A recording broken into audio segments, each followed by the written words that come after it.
देखिए, अगर आप भी एमपी बोर्ड एग्ज़ामिनेशन 2025 की तैयारी कर रहे हैं, खासकर 12th में हैं एंड आपकी स्ट्रीम है आर्ट्स, तो ये काफ़ी ज़्यादा रेयर स्ट्रीम मानी जाती है क्योंकि काफ़ी कम बच्चे इसको चूज़ करते हैं। आप देखेंगे 10 में से 9 बच्चे आपको पीसीएम, पीसीबी, कॉमर्स के दिख जाएँगे, पर आर्ट्स के बच्चे आपको काफ़ी कम दिखेंगे। पर ऐसा तो है नहीं कि आर्ट्स के बच्चों को बोर्ड एग्ज़ामिनेशन नहीं देने हैं। 10th के बाद जो भी स्ट्रीम्स के ऑप्शन दिए जाते हैं, उसमें से अगर आपने आर्ट्स चूज़ करा है, तो ये वीडियो काफ़ी ज़्यादा आपकी मदद करने जा रही है क्योंकि आपके बोर्ड एग्ज़ामिनेशन जो होंगे 2026 में, उसका यहाँ पर मोस्ट इम्पोर्टेंट कंटेंट हमने अपनी तरफ से रेडी कर दिया है। आप देखेंगे पीसीएम का कंटेंट, पीसीबी का कंटेंट या फिर यहाँ तक कि कॉमर्स का भी जो कंटेंट है यूट्यूब पर, टेलीग्राम पर या फिर कोचिंग्स वगैरह में आसानी से आपको प्रोवाइड कर दिया जाता है। पर आर्ट्स एक ऐसी स्ट्रीम है जिसका कंटेंट काफ़ी रेयर ही आपको कहीं पर दिखेगा। तो इसके जो मोस्ट इंपॉर्टेंट क्वेश्चन है, मोस्ट इंपॉर्टेंट ऑब्जेक्टिव है, पीवाईक्यू हो गए और भी जो एक्स्ट्रा कंटेंट आता है एमपी बोर्ड की तरफ से, सब कुछ हमने एक ही जगह आपको प्रोवाइड कर रखा है। कैसे आपको एसेस करना है, क्या-क्या उसमें रहेगा, सबका क्या फ़ायदा होगा, कैसे उसका आपको यूज़ करना है, कितने परसेंटेज तक उसमें से पेपर में पूछा जाएगा,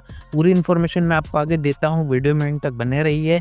नए हैं तो सब्सक्राइब ज़रूर से कर दीजिएगा, नोटिफिकेशन आइकन ऑन करके रखिएगा। ऐसी इन्फॉर्मेटिव वीडियोज़ मैं आपको आगे प्रोवाइड करता रहूँगा। अब देखिए, आर्ट्स स्ट्रीम की बात करें तो ये एक ऐसी स्ट्रीम है जिसमें कि मैक्सिमम जो सब्जेक्ट होते हैं वो थ्योरी बेस होते हैं, यानी कि यहाँ पर आपको मैक्सिमम थ्योरी पर फोकस करना ज़रूरी है। बाकी स्ट्रीम में क्या होता है, फिजिक्स, केमिस्ट्री, मैथमेटिक्स जैसे सब्जेक्ट होते हैं तो वहाँ पर न्यूमेरिकल्स वगैरह भी आ जाते हैं। पर आर्ट्स एक ऐसी स्ट्रीम है जहाँ पर उतने ज़्यादा न्यूमेरिकल्स के कोई भी चांसेस नहीं है। थोड़े बहुत होंगे इकोनॉमिक्स में, पर फिर भी जो मैक्सिमम सब्जेक्ट होते हैं वो आपके थ्योरी बेस ही होते हैं। यानी कि अगर आप ध्यान से थ्योरी को पढ़ते हैं, समझते हैं, या फिर ये कहें कि स्टोरी आपको पता होनी चाहिए कि वो जो भी क्वेश्चन आया है, जो भी मैटर हुआ है, जो भी क्वेश्चन है, उसके पीछे की क्या कहानी है, तो आप बड़ी आराम से एमपी बोर्ड में आर्ट्स स्ट्रीम से 95 अबव परसेंटेज भी स्कोर कर सकते हैं। क्योंकि आर्ट्स में आप देखेंगे सिर्फ थ्योरी, यानी कि कॉपी आपको बननी है एंड सही बननी है। ऐसा नहीं है कि कॉपी भर देंगे, कुछ भी आंसर करेंगे तो नंबर आपको दे दिए जाएंगे, ऐसा नहीं होगा। एंड आपके पेपर का जो स्टैंडर्ड है वो भी थोड़ा सा बढ़ जाएगा,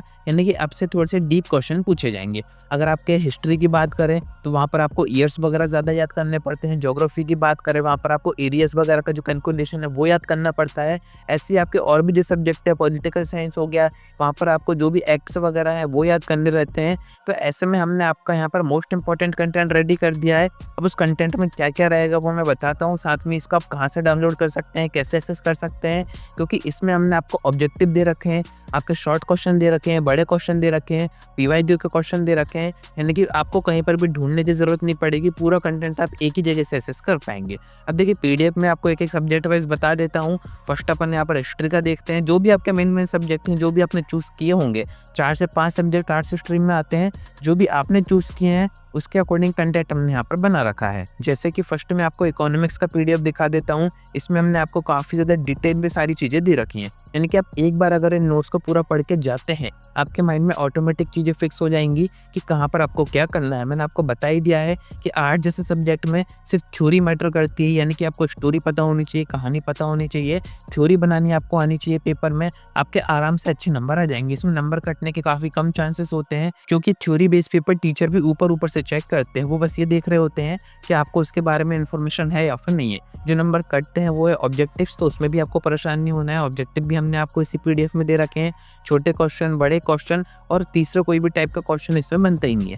मैप्स वगैरह की बात करें तो वो सारी चीज़ें भी रहेंगी। मैं आपको हिस्ट्री का भी पीडीएफ दिखा देता हूँ। ऐसे ही सभी सब्जेक्ट का जो पीडीएफ है वो हमने आपको दे रखे हैं। अब ये जो पीडीएफ है वो कहाँ पर है, कैसे आप चेक कर सकते हैं, कहाँ से डाउनलोड करके पढ़ाई कर सकते हैं, तो आपको जाना है डिस्क्रिप्शन में, एडुस्टेट ऐप को डाउनलोड करना है, रजिस्टर कर देना है। कैटेगरी से आपको आर्ट्स और एजी चूज़ करना है। आर्ट्स में आप आएंगे तभी कोर्सेज में आपको आर्ट्स का जो हमने पीडीएफ जो सेक्शन बनाया है वो दिखेगा। तो यहाँ पर आप आएंगे, यहाँ पर आपका हिंदी इंग्लिश तो कॉमन सब्जेक्ट है, उसको भी आप चेक कर सकते हैं। साथ में जो आर्ट्स का मेन है, जो आर्ट्स का हमने कॉम्बो कोर्स बना रखा है, उसके अंदर हिंदी इंग्लिश रहेगा।